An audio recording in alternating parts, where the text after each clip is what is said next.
Capítulo 5, quinto dia, terça-feira. Numa manhã fria, com muitas nuvens cinzas e com o sol brigando para se fazer presente, Dona Maria resolveu cumprir o prometido. Acordou as meninas que dormiam abraçadas numa cama de casal. Pediu que se arrumassem e que tomassem o lanche da manhã para irem até o parque. A felicidade foi logo contagiando toda a casa. Emily cantava e dançava. Laura pulava na cama e mostrava para a irmã o que iria fazer quando estivesse na cama elástica. Após algumas repreensões da avó, conseguiram sair rumo ao local combinado.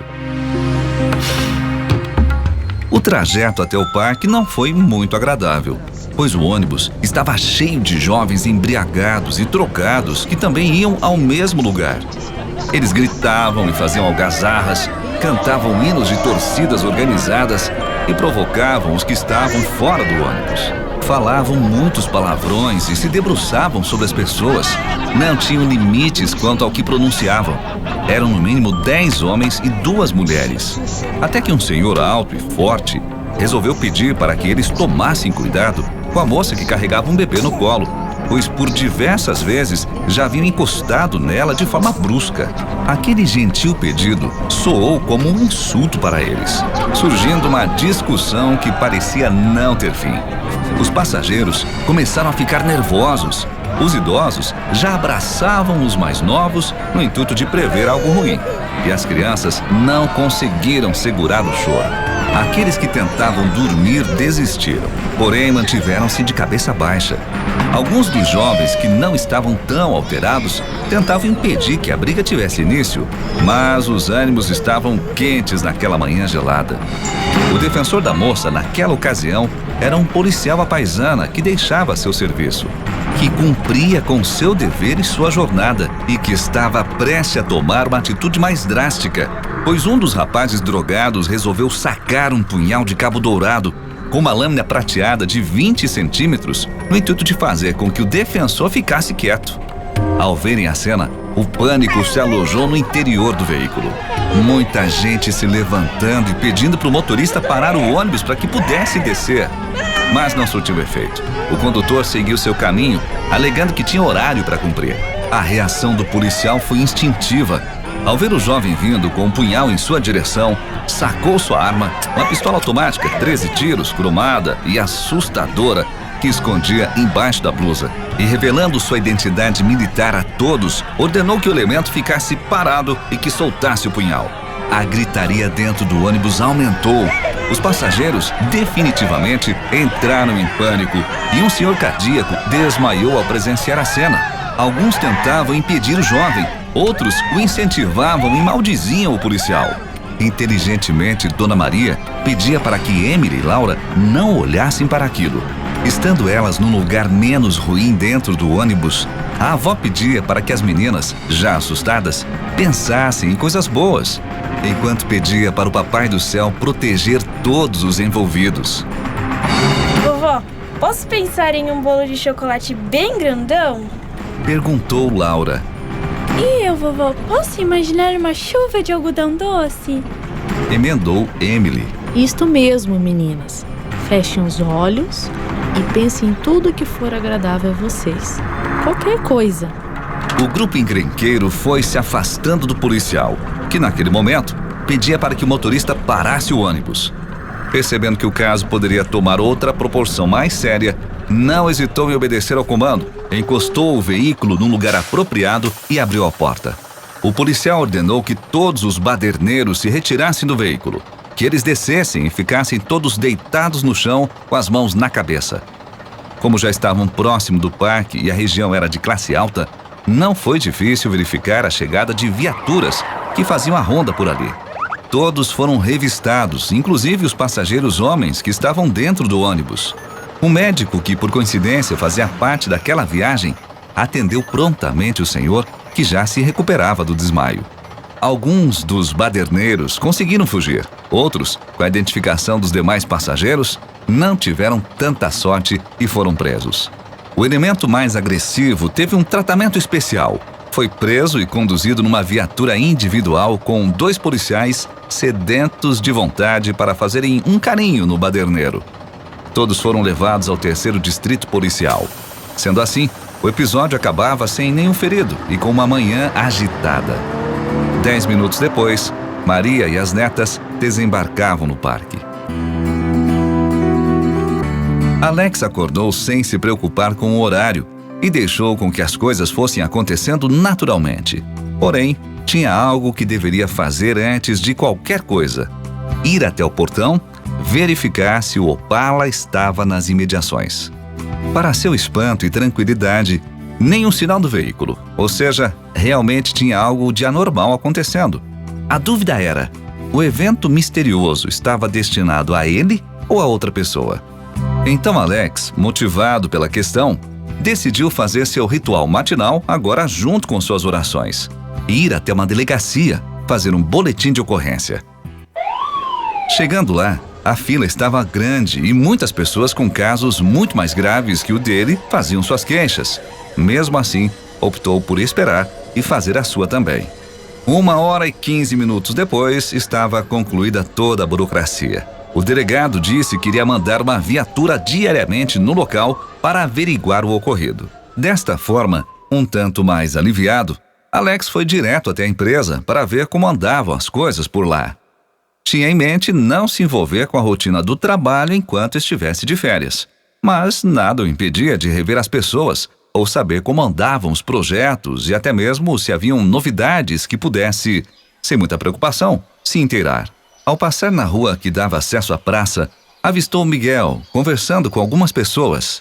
Talvez as roupas novas estivessem ajudando na hora da abordagem, o que lhe deixou feliz, pois aquela cena não o transformava num ser único. Existiam outras pessoas que estavam dispostas a ouvirem a palavra de Deus. Lembrou do pedido de seu amigo e, mesmo contra sua vontade, não foi incomodá-lo. Estacionou e logo subiu para falar com Patrícia. Ao se deparar com a mesa vazia de sua secretária, perguntou ao colega, que ficava na mesa ao lado, se Patrícia havia dado uma saidinha. A resposta foi seca. Hoje ela não veio trabalhar e também não avisou ninguém do motivo. O rapaz completou dizendo que Patrícia não andava bem, que outras faltas ocorreram e, quando questionada, alegava que era por motivos pessoais e muito particulares. Talvez uma crise feminina. Alex lamentou o episódio. Na sequência, cumprimentou alguns amigos ao fazer uma curta caminhada interna, bebeu uma água e saiu. Sempre habituado ao trabalho, nos dias que não tinha muito o que fazer, ficava angustiado e andava para todos os lados em busca de algo para se ocupar. Com este objetivo, porém sem muita opção, resolveu ficar na praça, almoçar num restaurante já frequentado pelos funcionários do escritório e depois ir até a casa de sua sogra para ver suas filhas. Sentado sozinho num banco, com o sol ainda um tanto escondido, ficou observando o movimento das pessoas, os pombos que se misturavam a elas, as árvores que disputavam espaços com a rede elétrica, os jovens que tentavam sobreviver engraxando sapatos e fazendo malabarismo no sinal e a correria do trânsito curitibano. Outros mendigos que descansavam por ali pediam esmolas com pequenos cartazes pendurados ao pescoço e ainda outros apenas completavam o descaso da sociedade. O que não podia se discutir era que cada um deles tinha uma história, um motivo para estarem ali. Alex sabia que, independentemente de qual seria o argumento deles, o de Miguel certamente era o mais diferente de todos, pois em sua mente, bem no fundo, Alex não concordava com o meio escolhido por Miguel para passar a mensagem divina. Mas, como seu amigo parecia estar decidido àquilo, no mínimo, o respeito seria dado. Ao perceber que seu amigo e professor não estava mais no seu campo de visão, se acomodou ao pé da grande árvore, onde passou a dividir espaço com outros mendigos. Sem perder tempo, deu as características de seu mestre e perguntou a um deles, que por sinal tinha um corpo magro, tipo desnutrido, e parecia estar há muito tempo nas ruas, como era conviver com Miguel. E a resposta foi ríspida. Olha só, doutor. Se o senhor for de alguma televisão, pode ir embora, antes que eu arrebente o senhor no cacete. Detesto quando vocês vêm aqui, só pro programinha de vocês ter audiência.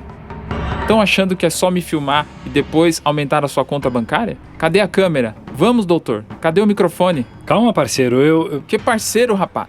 Não sou seu parceiro. respondeu já se levantando. Nem me conhece e vem me chamando de parceiro? Você só pode estar querendo confusão mesmo. Vai, some daqui, vaza, vai embora, vai cuidar da tua vida, me deixa em paz. Vendo que ninguém iria interferir na calorosa discussão, decidiu revidá-lo, mas sem perder a razão. Senhor, está bem, eu errei. Não falo mais nada, beleza? Só que eu não vou embora, esse aqui é um lugar público, tenho o direito de ficar onde eu quiser. Eu apenas perguntei de uma pessoa e o senhor reagiu com toda essa agressividade. Notando que o semblante do perturbado mendigo ia se normalizando, continuou investindo em sua tática. Também concordo com o que você disse sobre as filmagens, não acho certo. Mas calma aí, não sou repórter. Só queria conversar contigo, saber do meu amigo, apenas isso. Só pode estar de brincadeira com a minha cara. Um bacana como você tem um amigo mendigo maluco que fica querendo falar de Deus para as pessoas. Olha, doutor, tem gente doida em toda parte, mas esse tal Miguel eu nunca vi e nem faço questão de ver. Se alguém quiser ouvir falar de Deus, que vá até uma igreja. Aliás, tem um monte por aqui. E tem mais, hein? Se ele vier espantar as poucas pessoas que dão alguma coisa, eu dou uma surra nesse sujeito. Que o lugar mais perto que ele vai ficar daqui é lá na China. Tá bem, não quero discutir com o senhor. Você deve ter os seus motivos. Mas me permita lhe fazer uma única pergunta. Eu tô indo comer ali naquele restaurante. Aceita almoçar comigo? Por alguns segundos o mendigo emudeceu. Não sabia o que dizer. Não sabia se engolia seu orgulho ou se engolia algo que pudesse matar sua fome. A decisão não ultrapassou 1 minuto. Envergonhado e sem jeito, pediu desculpas e disse que aceitaria o prato com comida. Assim eles foram, e no pequeno trajeto, um clima diferente. Para Alex, a satisfação. Para o mendigo, o alívio. É certo que nem se olharam até que estivessem frente a frente sentados à mesa. Então, decidido a quebrar o clima e apagar qualquer mal-entendido, o esfomeado rapaz perguntou: Por que está me ajudando, sendo que eu quase lhe agredi? Eu estou aprendendo com esse meu amigo que vive aí junto com vocês que o amor deve prevalecer em qualquer situação, seja ela qual for. Mas e você? Por que vive nas ruas? O senhor sabe por que existe o mendigo? Assim que descobrir isso, saberá o motivo de eu estar aqui. Eu faço ideia, mas não sei responder integralmente. Certamente não é o mesmo caso do meu amigo, disto eu tenho certeza. Cada caso é um caso, não tenha dúvida. Aí na sua cabeça, o senhor acha que a gente está ali por quê? É por preguiça, como diz o bem empregado, a burguesia? Será a fuga em massa do campo? Que quando chega aqui não consegue colocação em um emprego digno, mesmo desqualificado? Será a distribuição de renda, que exclui do mercado de trabalho aqueles de idade avançada? Ou será como dizem os reencarnacionistas, a lei de causa e efeito em atuação? Alex ficou impressionado com as palavras e, sem saber o que dizer, improvisou com um leve sorriso e respondeu: Me diz você. Veja, doutor, a princípio, os mendigos estão aí porque são pessoas pobres, que não têm como se alimentar. Não acham outro meio, senão pedir um pouquinho ao vizinho ao lado, cuja sensibilidade do amigo ou conhecido não mediu distância, proporcionando condições para que aquele ser humano pudesse matar a sua fome. Disse com um sorriso largo diante do prato. Ou procurar os meios de sobrevivência, isto é, uma atividade qualquer para executar. A questão da mendigância é que aparece com a divisão da sociedade entre pobres e ricos, cujo aumento desse diferencial é que os pobres vão à miséria e os ricos continuam ficando mais ricos. Aí levanta-se o estigma entre o cara bem vestido e o que está sujo, molambento e fedorento, que provoca a sensibilidade do sentimento e a repulsa daquele que não quer sentir mau cheiro. Tudo isto a sociedade criou, como a lei de causa e efeito dos reencarnacionistas, que dizem que quem se sujou deve se limpar. Pois quem contraiu qualquer maldade deve substituí-la com a prática do bem. Caso contrário, o sofrimento será o seu consolo real e triste. Faço ideia. O senhor deve fazer ideia, mas não vive essa situação. O morador de rua ou mendigo vive uma rotina muito complicada, doutor. Sai pela manhã, de casa em casa, para pedir uma comida, um pão, para conseguir uma roupa velha, um doce, sei lá, comida em geral. um trocadinho, isto é, alguma moeda que vai servir para tomar uma bicada na mercearia da esquina. E de bicada em bicada, acaba ficando bêbado, aumentando ainda mais o estigma daqueles que detestam mendigos. Muitas e muitas vezes, o pedinte não chega em sua casa, ficando na sarjeta, bêbado, pelas calçadas, cujos companheiros são os cachorros e os seus colegas que estão da mesma forma. Como se observa nas ruas escuras e debaixo das pontes, que são seus berços acolhedores de mais um dia de cachaça e de dores para seus filhos, que vivem numa mesma situação.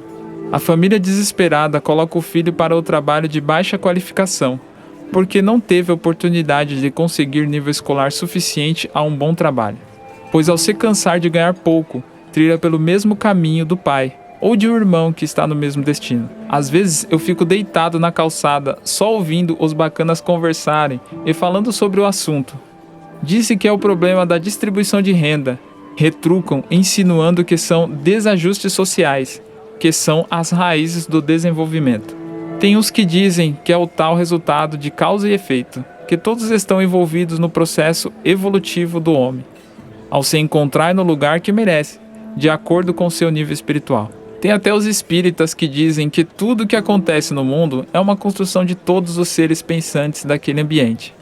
E a distribuição de renda, mal ou boa, não está fora deste raciocínio, pois o amanhã é uma construção de tudo o que se faz hoje, tendo em vista que a construção do mundo é feita pelas inteligências que lá existem. Dá para entender? É um pouco confuso. Claro que sim. Com tanta gente opinando e não fazendo porcaria nenhuma, a bagunça, seja ela social ou mental, continua desajustada. Agora, quanto aos desajustes sociais, decorre justamente dos níveis diferenciados entre as pessoas, o egoísmo, a vaidade, o orgulho, a ganância e muitas outras formas de inferioridade mental ou de maledicências que ainda estão bloqueando o uso da inteligência, que é a faculdade que melhor organiza o raciocínio. A razão é que dá lógica aos fatos, que nada mais são do que as experiências da vida.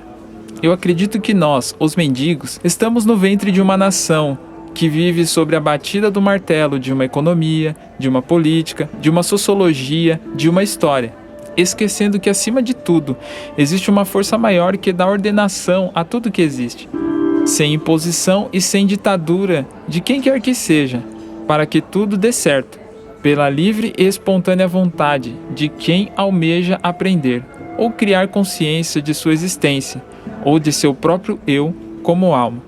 Os erros que acontecem são naturais, devem acontecer novamente em algum lugar. Eu acredito que temos que caminhar bem no aprendizado da direção que se está a seguir, assim como todos que estão envolvidos nessa trajetória, direta ou indiretamente, pois quem não quer aprender com amor, da dor não fugirá. Enquanto existir todo tipo de inferioridade dentro do coração do ser humano, os problemas sociais vão sempre estar presentes. Com isto justificam-se os pequenos conflitos sociais como a prostituição, o roubo, os assassinatos, a busca pela droga, os estupros, as guerras entre irmãos e todo tipo de picuinha que nós, os moradores de rua, vivemos. Antes de conhecer Miguel, e agora antes das suas palavras, eu generalizava a situação cultural do mendigo. Não imaginava que pudessem raciocinar dessa forma. E é justamente isso que me deixa intrigado. Se tem pessoas inteligentes como você morando nas ruas, por que não usam o que sabem para retomar de onde pararam? Você tem uma linha de pensamento muito interessante para continuar nas ruas.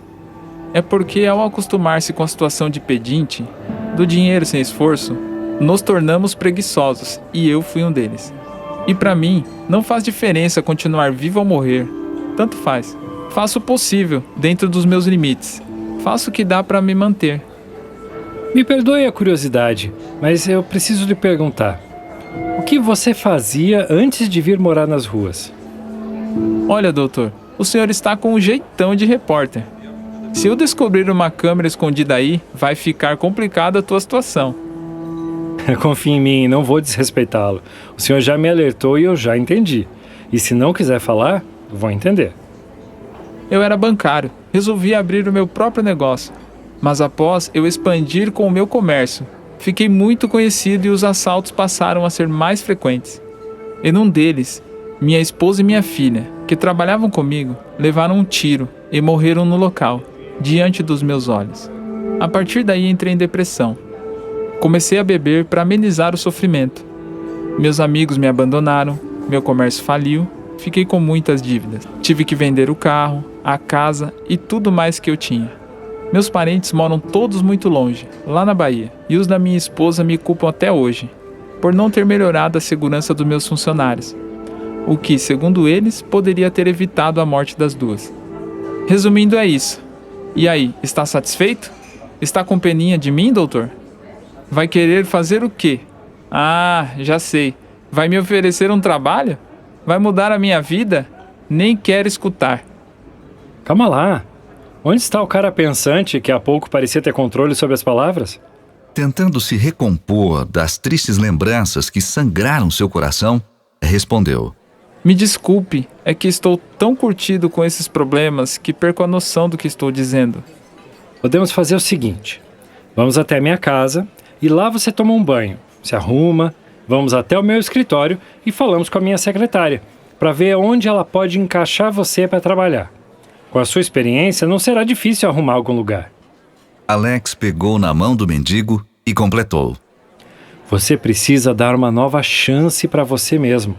Fique tranquilo, é só você usar seus conhecimentos, aliado à boa vontade, que dará tudo certo. Agradeço muito a sua ajuda, mas prefiro continuar aqui. Meu lugar é nas ruas, doutor, até o dia em que chegar a minha hora. Foi uma pena não estar no meio das vítimas daquela chacina que teve aí. Não diga isso. Pelo contrário, agradeça a Deus por estar vivo. Eu também passei por problemas parecidos com o seu. E graças a ele, estou me reabilitando, pessoal e socialmente. E também é como eu lhe falei. Meu amigo mendigo, Miguel, está me ajudando muito a me apresentar a palavra de Deus. Posso te garantir que mudei muito meus pensamentos em relação a muitas coisas. Tenho certeza que você irá conseguir se levantar com a ajuda dele. Se você quiser, eu te apresento a ele e pronto. É só se dedicar ao estudo bíblico que o resto você conseguirá naturalmente. Estava demorando. Mais um fanático religioso. Escuta aqui, bacanão. Já falei que se eu quiser ouvir falar de Deus, vou até uma igreja e pronto. Não preciso de um mendigo buzinando no meu ouvido. Imagine só, se pessoas capacitadas com faculdade, formadas em psicologia, não conseguiram me ajudar. Quem dirá um mendigo, um morador de rua? Independente do que ele foi antes de estar nas ruas, tenho certeza de que ele é mais um igual a mim. No final da história, somos todos iguais, derrotados pelo destino impiedoso. Hoje em dia, não escapa da amargura nem quem tem dinheiro, doutor. É só um vacilo e pronto, nos encontraremos numa esquina qualquer. Deixa eu viver do jeito que eu quiser. Prefiro assim, ponto final. Alex sentiu um mal-estar ao ouvir aquelas palavras que pareciam ser um pouco contraditórias, devido à capacidade de raciocínio daquela pessoa que resolveu ficar quieta até o final da refeição. Uma viatura que passava com as sirenes ligadas fez com que o esquelético rapaz se abaixasse, quase entrando debaixo da mesa. Alex estranhou a reação do mendigo, porém ligou o fato aos abusos de autoridade impostas por alguns policiais sobre os mendigos. Você tem medo dos PMs? Não são boa gente, não inspiram confiança. Mas que mal eles poderiam te fazer aqui dentro? Você não está fazendo nada de errado. Doutor, acho que o senhor faltou na aula que apresentava a conduta desses covardes. Para eles, mendigo dentro de restaurante é sinônimo de incômodo para o comerciante. Eles não querem nem saber, vão descendo o cacete, te escorraçam como se fosse um animal. Minutos depois, terminada a refeição, pagou a conta e ambos voltaram para a praça. Porém, dali, Alex entrou em seu carro e o mendigo, com a cara amarrada e muito agradecido pela comida, para um banco onde o sol batia timidamente. No parque, sentadas sobre um lençol estendido na grama, Dona Maria, Emily e Laura terminavam de fazer um lanche trazido de casa.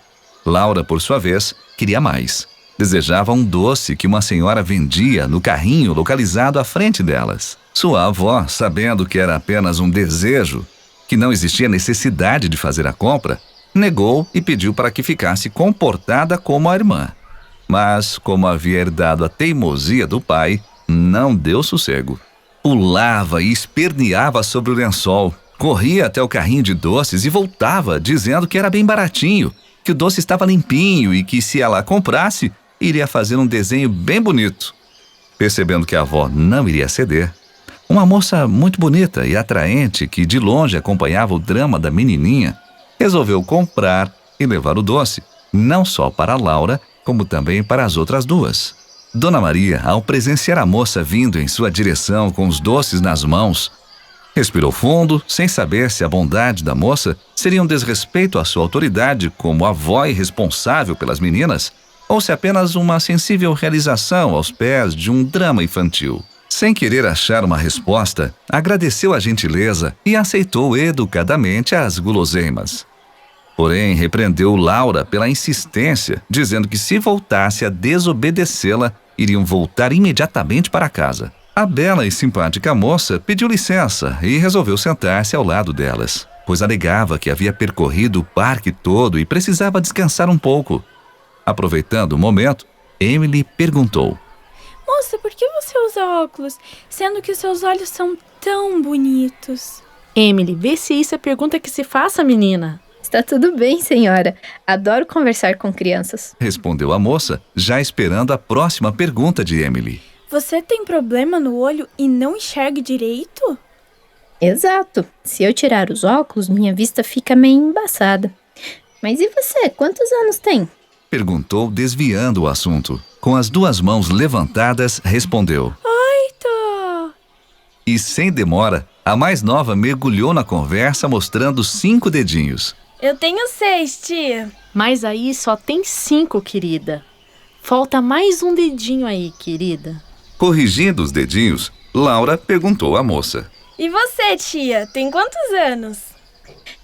Eu tenho um pouco mais que vocês duas juntas e menos que a sua avó.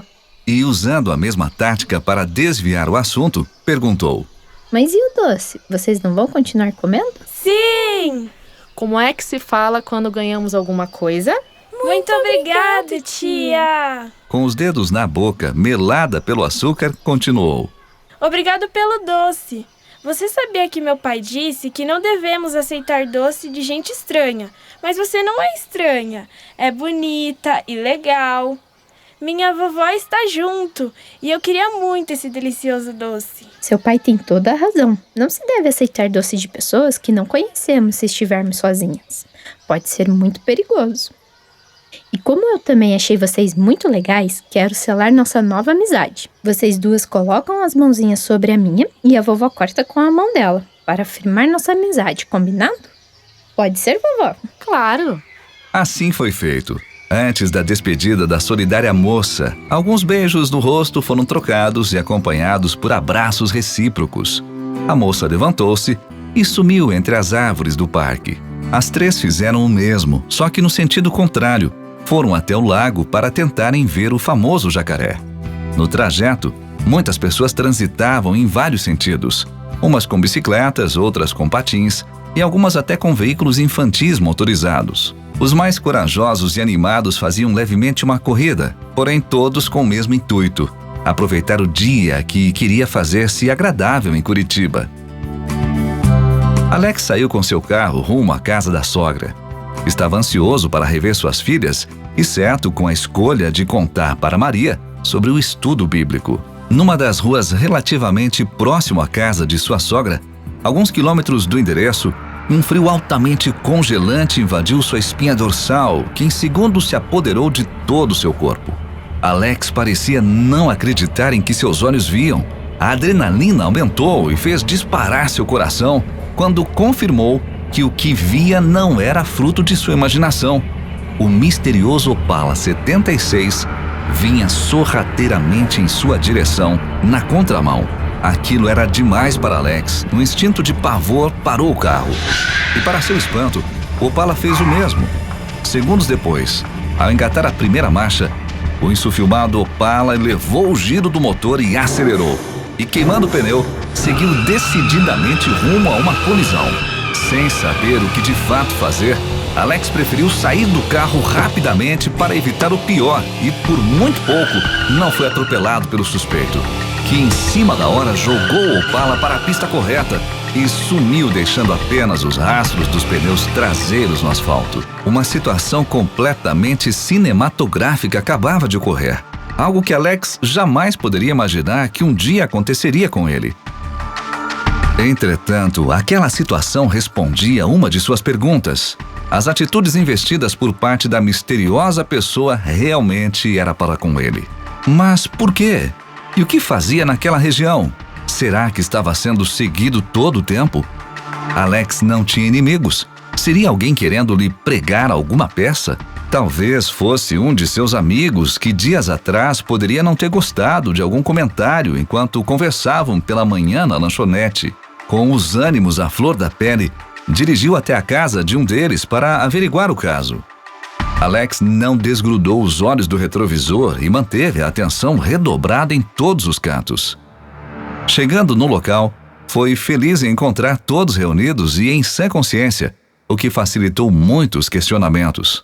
De forma convincente, todos negaram e, com os semblantes preocupados, foram verdadeiramente amigos naquela ocasião, prometendo ajudá-lo no que fosse possível. O desespero começou a ficar mais presente em sua mente, pois se não eram seus amigos, então existia alguém querendo algo muito estranho com ele. Sendo assim, preferiu dar outra passada na delegacia e adicionar no boletim de ocorrência mais aquele episódio. Pediu mais seriedade no caso e agilidade para encontrar o veículo, que com tantas características não seria nada difícil. Com a mente mexida pelo episódio, resolveu adiar a visita e voltou para casa. Talvez devesse esperar alguns dias sem sair de lá para ver se o Opala aparecia e também para averiguar se realmente a polícia estava dando de fato o apoio que prometera. Sendo assim, sem ter muita opção, reorganizou sua agenda e anotou nela a pintura externa de sua residência já para o dia seguinte. Se porventura chovesse, anteciparia o que deveria fazer à noite. Recapitularia as passagens do estudo que Miguel havia lhe passado e faria as pesquisas que lhe foram solicitadas. O fim da tarde já se aproximava e, com a luz do dia dando espaço para as estrelas, Maria e as meninas se despediam das amizades feitas ao longo do passeio. A volta seria cansativa, porém satisfatória para todas. Vovó Maria cumprira com seu dever. Emily, exausta de tanto pular e correr, quase se arrastava para ir embora.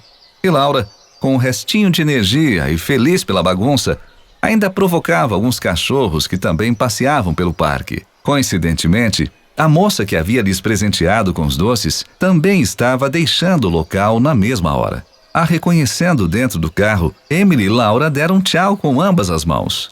Gentilmente, a moça, com toda a educação já apresentada anteriormente, ofereceu uma carona, alegando que já estava tarde e as meninas estavam cansadas demais para enfrentarem outro ônibus lotado.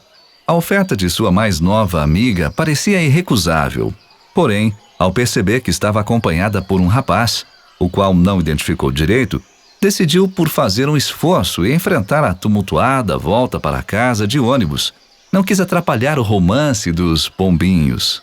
Desta forma, quase que mudando de ideia, agradeceu e, puxando as duas anestesiadas crianças, correram para dentro do ônibus que já estava no ponto. Já dentro do abarrotado veículo, teve a sorte de encontrar um casal de jovens apaixonados que lhes ofereceram lugar, onde Maria, também já massacrada pela vitalidade das duas netas, despencou com as crianças que, com o balanço do veículo, adormeceram. A viagem não foi tão longa, nem tão cansativa, mas foi uma guerra auditiva contra a falta de respeito vinda de muitas pessoas que escutavam músicas em seus modernos celulares. Pareciam que estavam travando uma batalha para verem quem deixava o volume mais alto. Um som carregado de palavrões e com letras depravadas. Isto que todos os celulares vêm com fone de ouvido, caso queiram escutar algo que seja apenas o seu gosto. Comentou Maria com uma senhora sentada no banco da frente. Mas não era esta a realidade.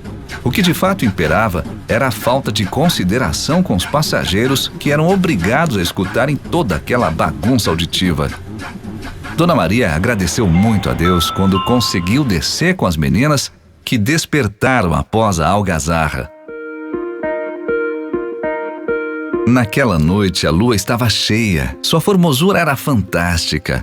Recebia uma cor laranja misturada ao amarelo que clareavam certas partes da cidade. O toque especial da natureza era digno de poesia e totalmente a favor dos românticos de plantão. Analisando esta pintura real e divina, Alex sentiu muita falta de sua esposa. Mas como não podia se render por completo aos pensamentos que o aprisionavam ao passado de uma forma irregular, tomou nas mãos a Bíblia Sagrada, se ajoelhou em seu quarto e orou a Deus pedindo que aliviasse essa saudade angustiante, que pudesse superar o mais rápido possível essa situação mortífera e que, se fosse da vontade dele, que conseguisse preencher esse vazio existente com a felicidade. Pediu também para que o livrasse de todo o mal, inclusive de toda aquela situação que estava acontecendo em sua vida em relação ao Opala Preto. Não deixou de agradecer grandemente por sua vida e pelas maravilhas que Deus estava derramando sobre ele, em especial pelo estudo bíblico e pela misericórdia divina. Quando se deu conta, estava cochilando de joelhos já havia um certo tempo. Recolheu-se em sua cama e adormeceu como se tivesse tido um dia de trabalho dentro de uma construção civil. Da mesma forma aconteceu com Maria e as suas netas do outro lado da cidade. Desmaiaram em suas camas após as orações.